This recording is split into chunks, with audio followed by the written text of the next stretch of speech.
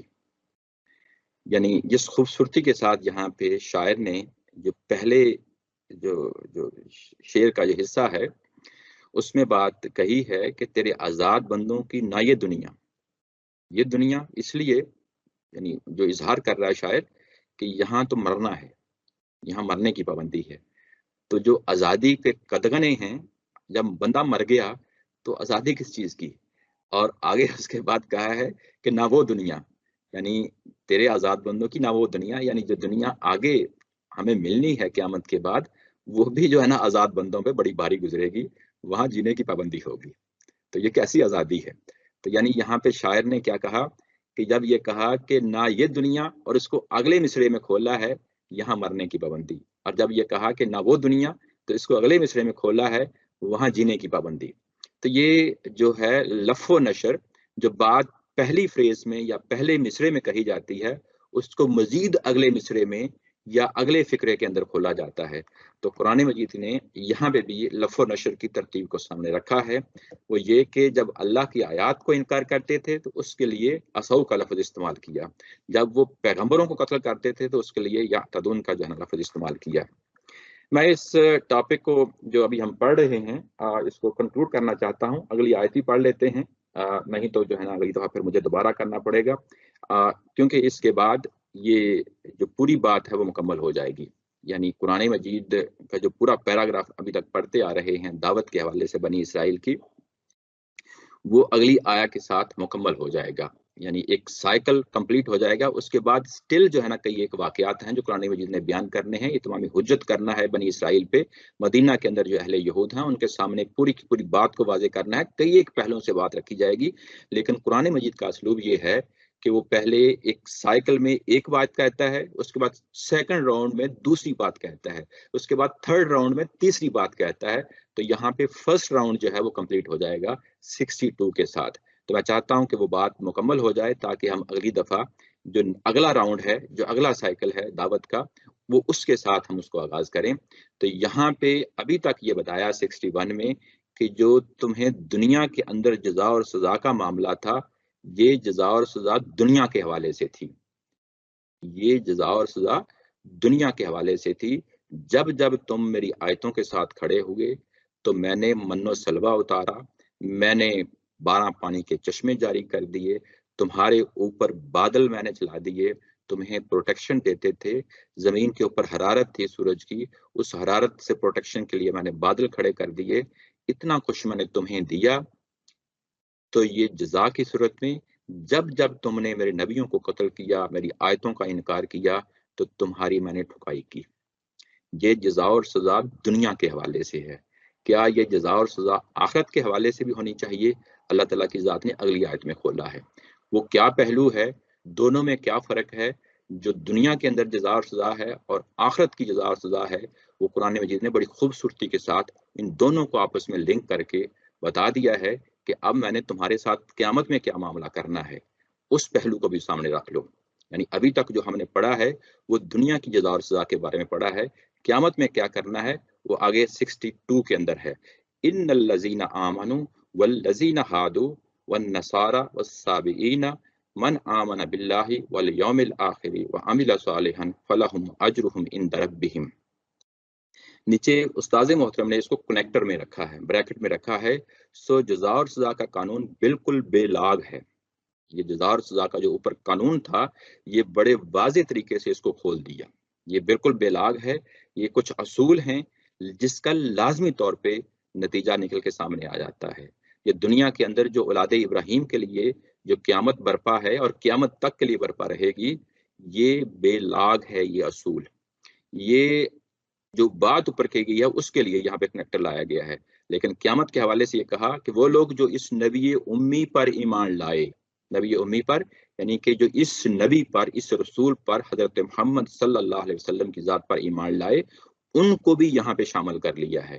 اور اس کے بعد کہا کہ والذین ہادوا، وہ لوگ جو یہودی ہوئے، وہ لوگ جو ایمان لائے اور جو لوگ یہودی ہوئے اور وہ لوگ جو نصارہ ہیں، جو عیسیٰ علیہ السلام کے پیروکار ہیں، ان کے لیے نصارہ کا لفظ لایا گیا. اور اس کے بعد چوتھے لوگوں کا جو ہے نا ذکر کیا گیا سابعین. سابعین ایک علیحدہ جو ہے نا گروہ ہے، اس کو آگے چل کے میں کھولتا ہوں. اچھا، ان میں سے جو بھی اللہ پہ ایمان رکھتا ہے، آخرت پر ایمان رکھتا ہے اور صالح اعمال کرتا ہے تو اللہ تعالیٰ کے پاس اس کا اجر محفوظ ہے. اللہ تعالیٰ کے پاس اس کا اجر محفوظ ہے. یہاں پہ پہلے میں دیکھ لیتا ہوں یہ جو اوپر 3-4 گروہ ہیں، پھر اس کے بعد یہ ساری تفصیل کرتا ہوں. یہ تھوڑی سی آیت جو ہے تفصیل مانگتی ہے. یہاں پہ سب سے پہلے اہل ایمان کو لیا گیا ہے تاکہ جو مسلمان ہیں، جو نبی محترم صلی اللہ علیہ وسلم کی ذات پہ ایمان لا رہے ہیں، ان کو پہلے رکھا ہے قرآن مجید نے اس آیت کے اندر، تاکہ وہ متنبع رہیں. کیوں متنبع رہیں؟ کہ اوپر جتنے بھی واقعات بیان کیے گئے ہیں یہ ان سے بھی متعلقہ ہو سکتے ہیں کل کو. یہی وجہ ہے کہ نبی پاک صلی اللہ علیہ وسلم نے فرمایا کہ ایک حدیث میں آتا ہے کہ میری امت کے لوگ بھی یہود کے پیچھے چل کے وہ سب کچھ کریں گے جو اہل یہود نے کیا تھا. وہ سب کچھ کریں گے، یہاں تک کہ جیسے اگر بنی اسرائیل کے لوگ ایک بل میں گھسے تھے تو یہ بھی ایسے ہی ایک بل میں گھس جائیں گے. یہ اگزامپل دے رہے ہیں نبی پاک صلی اللہ علیہ وسلم. اور وہ قدم قدم پہ وہی حرکتیں کریں گے جو بنی اسرائیل نے حرکتیں کی تھیں. یہ حدیث میں آتا ہے، تو ظاہر قرآن مجید ہی کی بیان پہ ہیں. تو متنبع کرنے کے لیے کہ جو اوپر بات کہی جا رہی ہے، گو کہ اس وقت فزیکلی یہ اہل یہود موجود ہیں مدینہ کے اندر، انہی کو دعوت پیش کی جا رہی ہے. اس سلسلے میں بھی جو ہے نا امت مسلمہ اس بات کو سامنے رکھے، اور قیامت کے حوالے سے بھی امت مسلمہ اس چیز کو سامنے رکھے کہ یہ گروہی تعلقات نہیں ہیں. گروہی تعلقات کیا؟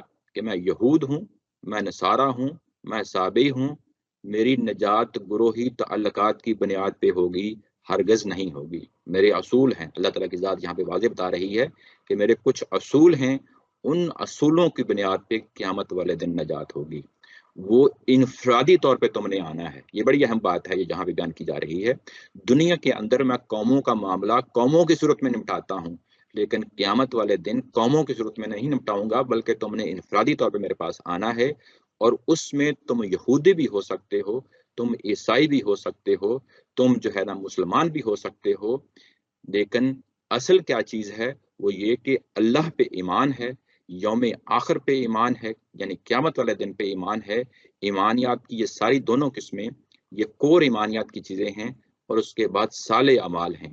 نجات کا اگر کوئی طریقہ ہو سکتا ہے تو یہی 3 چیزیں ہیں. ایمانیات کی 2 چیزیں، اللہ پہ ایمان، آخرت پہ ایمان، اور صالح اعمال. یہ چیزیں کر کے آؤ گے تو تمہیں نجات قیامت والے دن ملے گی. یہ بات ہے یہاں کہی جا رہی ہے. یہاں پہ آمنو اور ہادو یہ دونوں ورب کی صورت میں آئے ہیں. نصارہ اور سابعین یہاں پہ نون کی صورت میں آئے ہیں. یہ بھی چیز سامنے رکھنی چاہیے، کیونکہ اصل مخاطبین یہاں پہ اہل ایمان ہیں اور یہودی ہیں. دونوں کے لیے ورب کی صورت میں آیا ہے. اور اس کے بعد جو اس وقت مخاطب یعنی سامنے نہیں تھے ان کے لیے نصارہ اور سابعین اسم کی صورت میں لا کے جو ہے نا ایک فرق کر دیا گیا ہے. یہ چیز سامنے رہنی چاہیے. یہ بھی ظاہر ہے قرآن مجید ایک فرق رکھتے ہوئے الفاظ کے اندر رد و بدل لاتا ہے تاکہ لوگوں کے لیے غور و فکر کا اس کے اندر کافی مواد جو ہے نا پایا جائے. تو کیونکہ یہ ظاہر دونوں اس وقت سامنے تھے تو ان کو یہاں پہ ورب کی صورت میں لا کے آمانو جو ایمان لائے اور جو یہودی ہوئے. یہاں پہ ہادو جو لفظ ہے یہ عربی کا عام لفظ ہے. یہ حضرت یعقوب علیہ السلام کے جو بیٹے تھے، 12 جو بیٹے تھے، ان میں سے ایک بیٹے کا نام یہودا تھا. اسی سے ورب جو ہے نا یہ بنا ہوا ہے. اور یہودا جو ہے اس کا معنی یہ ہوتا ہے اللہ کی رحمت اور نعمت. اور جب یہ فعل میں استعمال ہوتا ہے تو یہ رجوع کرنا ہے.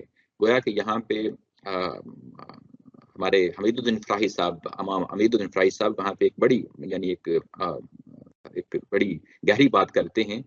کہتے یہ ہیں کہ گویا کہ ان کو ورب میں لا کے بتایا گیا، یعنی فعل کی صورت میں لا کے، کہ تمہارے پاس اب بھی آخری موقع ہے.